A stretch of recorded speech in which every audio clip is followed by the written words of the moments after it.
दिल में हमारे कौन समाया। खुद ही समझ लो मैं क्या बोलूं, किसने मुझे दीवाना बनाया। खुद ही समझ लो मैं क्या बोलूं, दिल में हमारे कौन समाया। खुद ही समझ लो मैं क्या बोलूं, किसने मुझे दीवाना बनाया। खुद ही समझ लो मैं क्या बोलूं।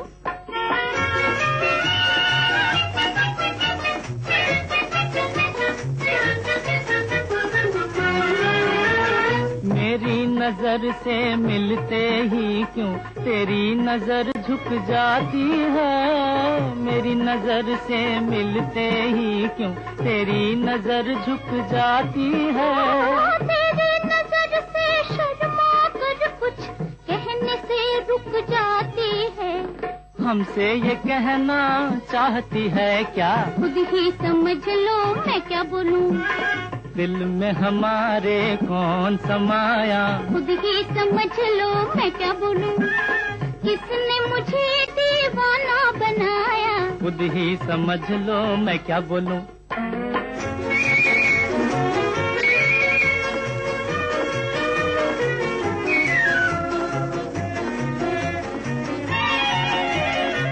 देख के हमको झूम रहे हैं, देखो इन नजारों को।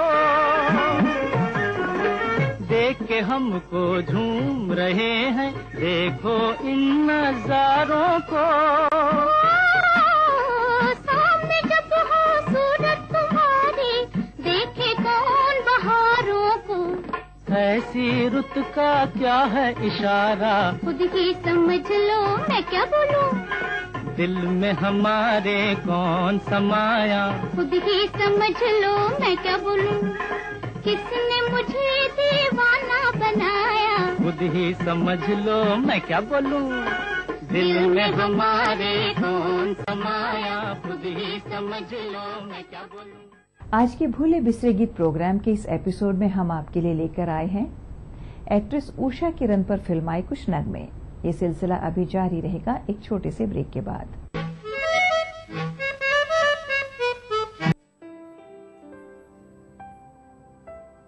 सफल होने के लिए सपने देखना जरूरी है और उन सपनों को साकार करने के लिए आकाश जरूरी है। आकाश, अब सफलता दूर नहीं। Thinking beyond can make you who you aspire to be. Jaipur National University. Think beyond. Where clouds come down to greet you. A home where sky is the limit. UDB Skyway First Luxury Apartments. Where you wake up with the first touch of sunlight. Experience the high living with efficient space management. UDB Skyway First. Feel high, live high in the sky.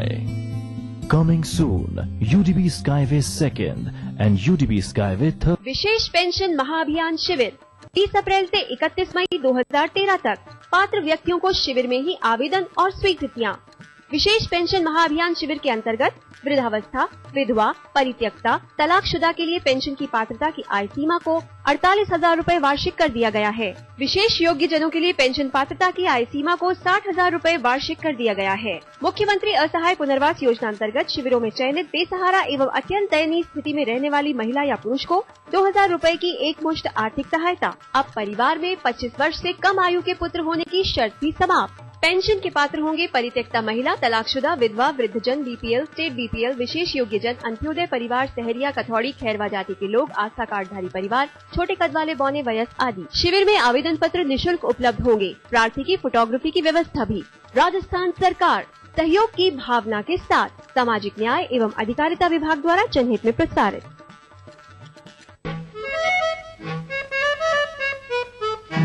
Usha जब अपने film career के peak पर थीं, तभी उन्होंने doctor मनोहर खेर के साथ शादी कर ली और करीब 6 साल के गैप के बाद फिर से फिल्म में ज्वाइन कर ली।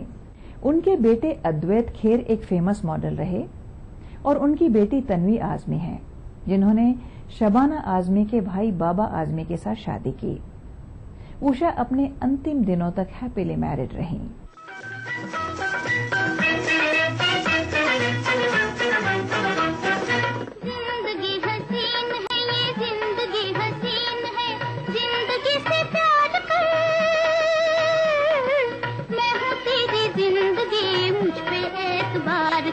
मुझ पे एतबार कर।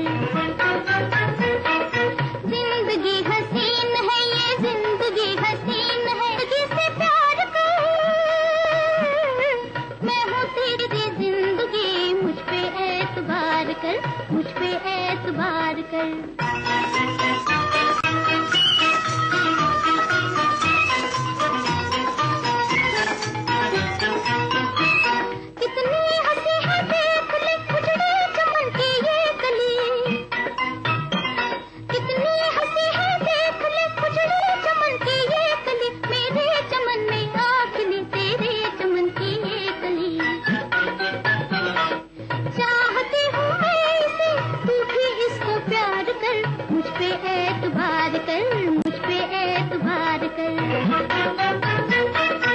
जिंदगी हसीन है ये जिंदगी हसीन है, जिंदगी से प्यार कर।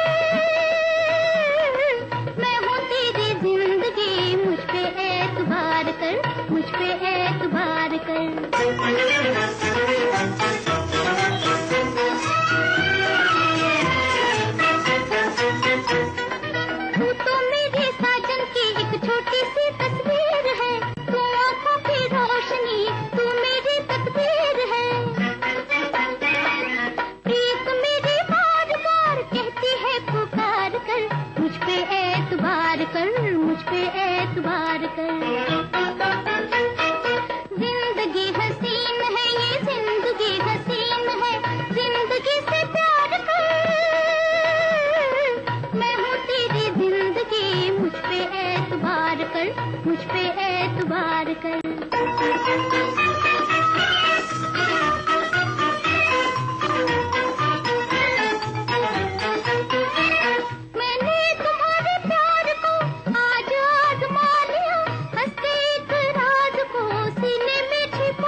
उषा किरण की लोग एक संजीदा और संतुलित अभिनेत्री के रूप में इज्जत करते थे। 1996 और 97 में वो मुंबई शहर की शेरिफ भी रहीं। 10 मार्च 2000 को वो इस दुनिया से विदा हो गईं। मुझको इस रात की तन्हाई में आवाज न दो, आवाज न दो, आवाज न दो, जिसकी आवाज रुला दे मुझे, वो साज न दो, वो साज न दो, आवाज न दो।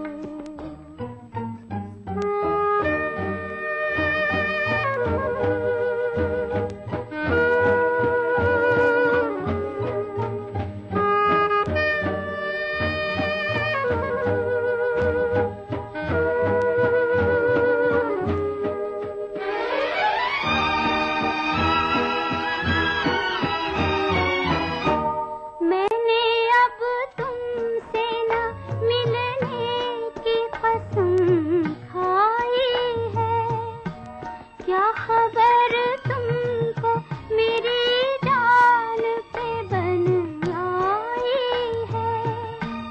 मैं बहक जाऊं कसम खा के, तुम ऐसा न करो, आवाज न दो, मुझको इस रात की तन्हाई में आवाज न दो,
भूले बिसरे गीत प्रोग्राम के बारे में अगर आपके पास कोई सुझाव है या आप अपनी पसंद का कोई नगमा सुनना चाहते हैं तो अपना मोबाइल फोन उठाइए और उस पर टाइप कीजिए BBB और अपने सुझाव और पसंदीदा नगमे के साथ हमें भेज दीजिए 56000606 पर।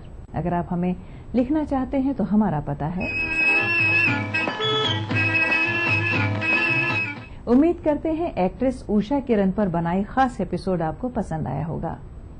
भूले बिसरे गीत प्रोग्राम के अगले एपिसोड में आपसे फिर मुलाकात होगी। किसी ने अपना बना के मुझको मुस्कुराना सिखा दिया, अंधेरे घर में किसी ने हंस के चिराग जैसे जला दिया, किसी ने अपना बना के मुझको मुस्कुराना सिखा दिया। इस कार्यक्रम के सह प्रायोजक थे बंगर सीमेंट, सस्ता नहीं सबसे अच्छा।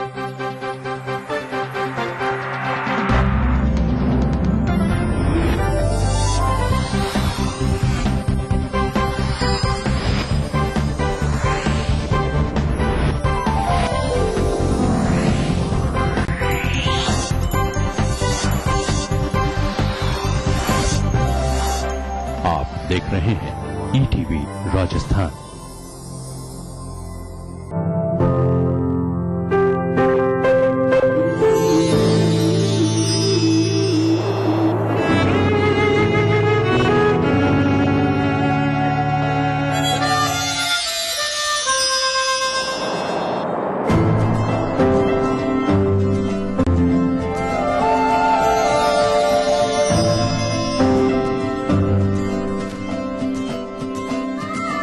एहसासों से जुड़े नए रिश्ते बिखेरेंगे रंग। जिंदगी लाइव सीजन 5 हर रविवार शाम 5 बजे ETV के सभी हिंदी चैनल्स पर। देखिए ETV राजस्थान सभी DTH प्लेटफॉर्म पर। डिश टीवी पर चैनल नंबर 822, एयरटेल पर चैनल नंबर 288, टाटा स्काई पर चैनल नंबर 162, बिग टीवी पर चैनल नंबर 418, वीडियोकॉन पर चैनल नंबर 748। देखिए आपका अपना चैनल। दुनिया की तमाम बड़ी खबरें, चाहे वो सियासत से जुड़ी हों या फिर अर्थव्यवस्था से, ग्लैमर की दुनिया हो या फिर विज्ञान जगत का हाल, दुनिया भर की खबरों से हम आपको रखेंगे अप टू डेट अपने प्रोग्राम दुनिया अपडेट में। तो देखना न भूलिए दुनिया अपडेट रविवार शाम 6 बजे ETV के सभी हिंदी चैनलों पर। लाशऊरी तौर पे शेरों में आ गई, जन्नत में पेड़ गजल का नए मुल्क बना सकते हैं, तहजीब की तकसीम नहीं हो सकती।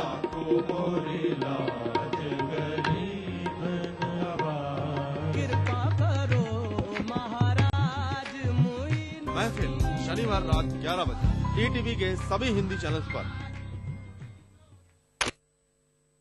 तमाम रोशनी के बीच जिसने पल के नहीं झपका, जो लगातार चला रेड कारपेट पर बिना विश्वास डगमगाए, जिसकी शोहरत ने छुआ बुलंदियों को पूरे हफ्ते। मैं पराग छापे कर उस स्टार को लाऊंगा आप तक। दिल से हर रविवार शाम 4:30 बजे।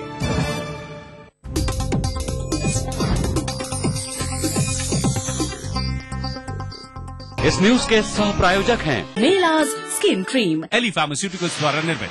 बंगर सीमेंट, सस्ता नहीं सबसे अच्छा।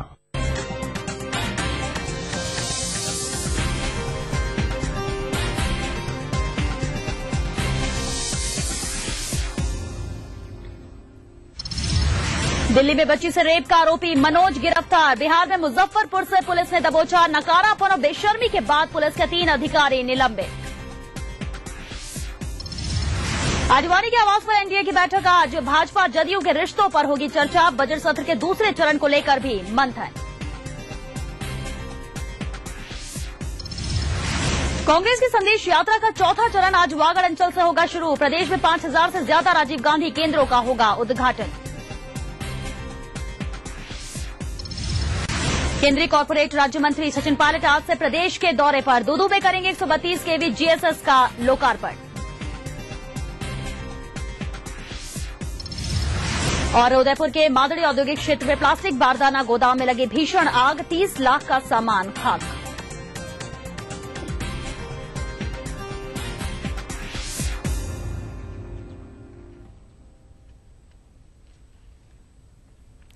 नमस्कार, ईटीवी न्यूज में आपका स्वागत है। मैं हूं श्वेता मिश्रा। खबरों की शुरुआत दिल्ली में रेप मामलों से जुड़ी खबरों से। दिल्ली के गांधीनगर थाना क्षेत्र में 5 साल की बच्ची से दुष्कर्म के आरोपी मनोज को पुलिस ने बिहार के मुजफ्फरपुर से गिरफ्तार कर लिया है। मनोज की गिरफ्तारी करजा थाने के चकनौटा गांव में उसके ससुराल से की गई है। देर रात दिल्ली पुलिस ने मुजफ्फरपुर पुलिस की मदद से मनोज को पकड़ा। इस दौरान पुलिस ने मनोज के एक छोटे साले का मोबाइल भी ले लिया। पुलिस ने मनोज को अज्ञात स्थान पर छिपाया हुआ है। वही आरोपी को कोर्ट में पेश कर दिया गया है और उसे आज दिल्ली ले जाया जाएगा। मनोज दिल्ली के रेपकांड के बाद से फरार था और वो शुक्रवार की शाम को ससुराल पहुंचा था। गिरफ्तारी को लेकर मनोज के ससुराल वालों ने सवाल उठाया है। मनोज के छोटे साले ने बताया कि सीतामढ़ी इलाके का एक और युवक उसके साथ रहता था और उसी ने घटना को अंजाम दिया है। इससे डरकर मनोज दिल्ली से भाग निकला। मनोज की पत्नी भी उसकी गिरफ्तारी के बाद पुलिस के डर से गायब है। आपको बता दें कि मनोज के अपने माता पिता और 4 बहनों के साथ दिल्ली में काफी समय से रहता था। उसके पिता का फल के जूस बेचते हैं, जबकि मनोज एक कपड़े की दुकान में काम करता था। जिस मकान में उसका परिवार रहता है उसमें काफी लोग रहते हैं। अरे नीचे उतरेगा ना, हटाइए, चलिए और चलिए इस बारे में विस्तार से जानकारी के लिए बात करते हैं हमारे मुजफ्फरपुर संवाददाता प्रवीण ठाकुर से। प्रवीण, सबसे पहले जानना चाहेंगे कि क्या वहां से दिल्ली के लिए ले गए हैं आरोपी को? दिल्ली पुलिस की टीम फिलहाल पटना ले जाने की तैयारी में है और संभवतः एयरपोर्ट से वहां ले जाया जाएगा मनोज को, क्योंकि दिल्ली में तत्काल यहां पर 23 तारीख की सीजीएम ने ट्रांजिट रिमांड पे दिल्ली पुलिस को दिया है मनोज को। और गिरफ्तारी के बाद से लोग यहाँ स्तब्ध है। जिस तरह से कल टेलीविजन पर ही छनकर खबरें आ रही थी कि मुजफ्फरपुर का रहने वाला है और इसकी पुष्टि भी हुई है। मोबाइल लोकेशन के आधार पर रात के करीब 12:40 पर गिरफ्तारी हुई है। यहाँ के आधा दर्जन पुलिस ऑफिसर्स लगाए गए थे और जो दिल्ली पुलिस के 3 सब इंस्पेक्टर रैंक के अधिकारी आए थे, उनकी मदद से ये चिकनौटा जो उसका ससुराल है मनोज का, उसकी गिरफ्तारी हुई है। और परसों ही वो भागकर दिल्ली से आया था।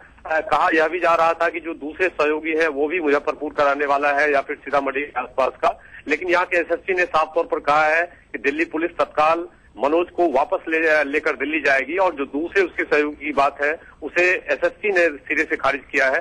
तो कुल मिलाकर मनोज की निशानदेही हुई है। जो बच्ची है उसके पड़ोस को दिल्ली पुलिस ने साथ लाया था, उसकी निशानदेही पर ही उसकी पुष्टि हुई है कि यही मनोज है और वहां आता है। कुल मिलाकर जो प्रथम दृष्टया बात सामने आई है, मनोज को सीजीएम कोर्ट ने ट्रांजिट पर दे दिया है और 23 तारीख तक वो दिल्ली पुलिस की कस्टडी में रहेगा और फिर जो कानूनी कार्रवाई है दिल्ली पुलिस आगे बढ़ाएगी। जी प्रवीण, बिल्कुल आगे की कार्रवाई दिल्ली पुलिस बढ़ाएगी, लेकिन क्या यहाँ पर आरोपी मनोज ने अपना जुर्म कबूल किया है?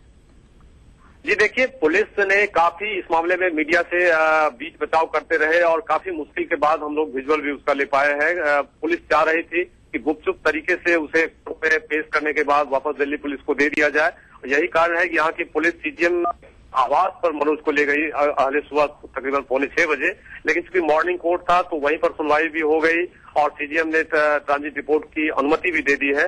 तो तत्काल कुछ नहीं, मनोज ने कुछ स्वीकारोक्ति बयान दिया, ऐसा पुलिस ने नहीं कुछ कहा है। लेकिन जो एक बात देर रात से ही ये बात सामने आ रही थी कि मनोज लगातार अपने एक दूसरे सहयोगी जो सीतामढ़ी और मुजफ्फरपुर का रहने वाला है उसके बारे में बता रहे थे, उसे एसएसपी ने खारिज किया है। दिल्ली पुलिस अब आगे की तफ्तीश करेगी और जो दूसरे सहयोगी उसमें हो सकते हैं उसके बारे में तत्काल यहाँ की पुलिस को जानकारी नहीं है। तो फिलहाल मीडिया कर्मियों से किसी प्रकार की बात ना तो दिल्ली पुलिस ने की है ना ही मनोज ने की है। हाँ, मनोज के जो घर वाले हैं उसने कुछ अपनी बात रखी है कि उसके दूसरे सहयोगी ने कुकृत को किया है, लेकिन मनोज के बैकग्राउंड को मैं आपको बता दूं कि ये औराई थाना के भरसुआ का रहने वाला है, जो जिला मुख्यालय से तकरीबन 50 से 55 किलोमीटर की दूरी पर है। और जो गिरफ्तारी हुई है वो खरजा थाना के चिकनौटा से, जो यहाँ से महज 20 से 22 किलोमीटर की दूरी पर है, जो 2 जिले के अलग अलग स्थित है, उससे गिरफ्तारी हुई है। और यह प्रेम विवाह किया था। कुछ दिन पहले ही उसकी पत्नी मायके लौटी थी दिल्ली से, वो परिवार के साथ ही रहता था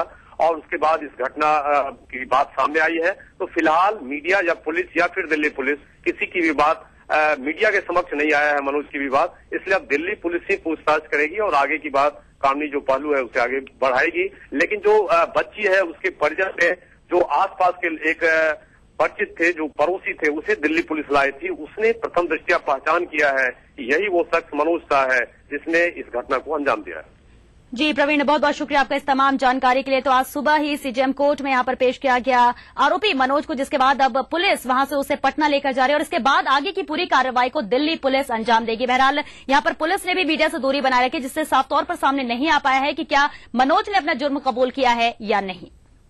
इधर दिल्ली में 5 साल की मासूम बच्ची के साथ दुष्कर्म मामले में लापरवाही बरतने के आरोपी गांधीनगर थाने के एसओ और आईओ को निलंबित कर दिया गया है और विजिलेंस ब्रांच को पूरे मामले की जांच भी सौंपी गई है। साथ ही दयानंद अस्पताल में महिला प्रदर्शनकारी से दुर्व्यवहार करने वाले एसीपी को भी सस्पेंड कर दिया गया है।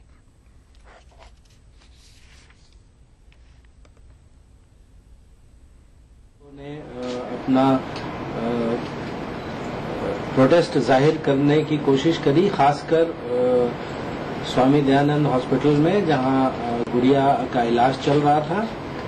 उस प्रोटेस्ट के दौरान हमारे एक दिल्ली पुलिस के एसीपी का व्यवहार उचित नहीं पाया गया और इसके चलते उनको सस्पेंड किया गया और अब दिल्ली गवर्नमेंट उनके मनोनीत अधिकारी द्वारा उनकी एक डिपार्टमेंटल इंक्वायरी की जाएगी। इसके अलावा जो एसएचओ हैं गांधीनगर के इंस्पेक्टर धर्मपाल सिंह और जो पहले इन्वेस्टिगेटिंग ऑफिसर थे सब इंस्पेक्टर महावीर सिंह, उनको भी पेंडिंग इंक्वायरी सस्पेंड कर दिया गया है। दिल्ली के गांधीनगर में 5 साल की बच्ची के साथ रेप को लेकर लोगों में गुस्सा भड़कता जा रहा है। गुस्साए लोग पुलिस से लेकर दिल्ली सरकार और कांग्रेस अध्यक्ष सोनिया गांधी के खिलाफ नारेबाजी कर रहे हैं। देर रात होने के बावजूद भी समाज के हर वर्ग के लोग अस्पताल के बाहर अपने गुस्से का इजहार कर रहे हैं। एम्स में ही पीड़ित बच्ची का इलाज चल रहा है। हालांकि पुलिस और अस्पताल प्रशासन ने सुरक्षा के पुख्ता बंदोबस्त कड़े कर दिए हैं। वहीं अस्पताल प्रशासन का दावा है कि प्रदर्शन कर रहे लोग हाईकोर्ट के फैसले की अवहेलना कर रहे हैं।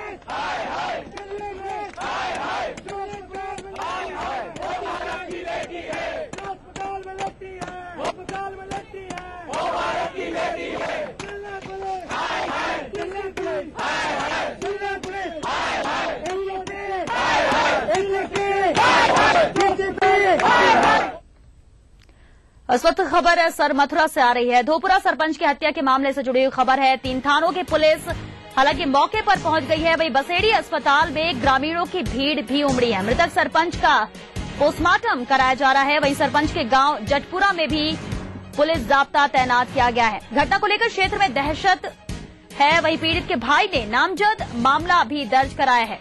बदमाश दीवा अनवान ने 3 लोगों ने घटना को अंजाम दिया है। धोपुरा सरपंच की हत्या का मामला है। यहाँ पर सरमुथरा के है ये सरपंच जिसकी हत्या की गई है। 3 थानों की पुलिस हालांकि मौके पर मौजूद है और साथ ही भारी भीड़ ग्रामीणों की भी बसेड़ी अस्पताल के बाहर मौजूद है, जहां पर मृतक सरपंच का पोस्टमार्टम कराया जा रहा है। सरपंच के गांव जटपुरा में भी पुलिस जाब्ता तैनात किया गया है।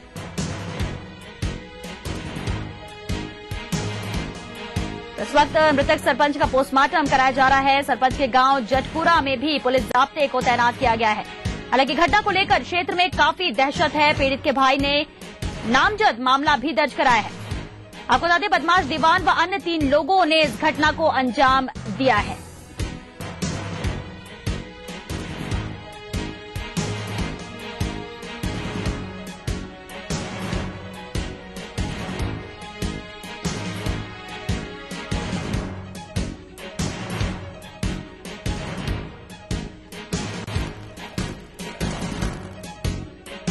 बसेड़ी अस्पताल के बाहर इस वक्त मृतक का पोस्टमार्टम किया जा रहा है, जहां पर भारी मात्रा में लोग मौजूद हैं, ग्रामीण वहां पर मौजूद हैं। काफी दहशत है इस हत्या के बाद।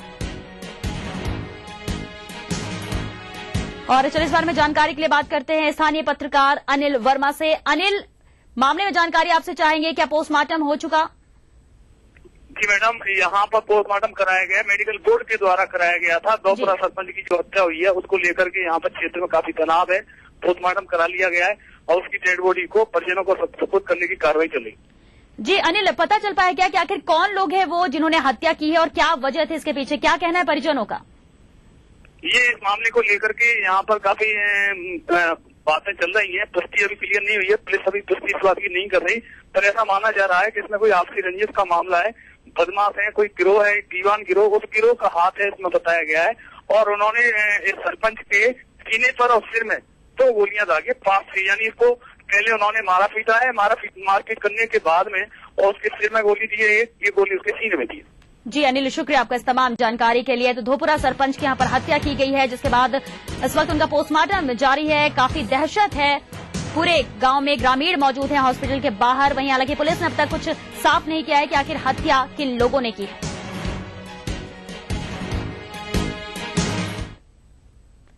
चलिए यहाँ पर रुकेंगे छोटे से ब्रेक के लिए, ब्रेक के बाद देखेंगे कुछ और खबरें।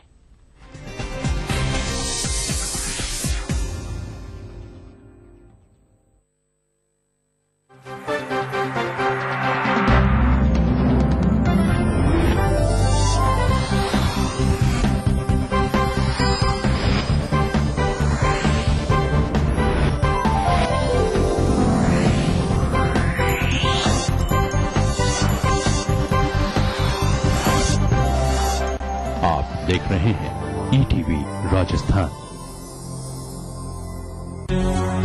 अगर बेचना है आपकी आदत और जीतना है आपकी फितरत, तो आप बन सकते हैं सेल्स का बाजीगर। सुकैम प्रेजेंट्स ईटीवी सेल्स का बाजीगर in partnership with Dainik Jagran. Auditions आपके शहर वाराणसी में कल सुबह 9:30 बजे Ashoka institute of technology and management में। ज्यादा जानकारी के लिए लॉग इन करें। तो भैया वेरी सिंपल, हमें अपने सेल्स का हुनर दिखाइए, क्या पता ये मौका आपकी जिंदगी बदल दे।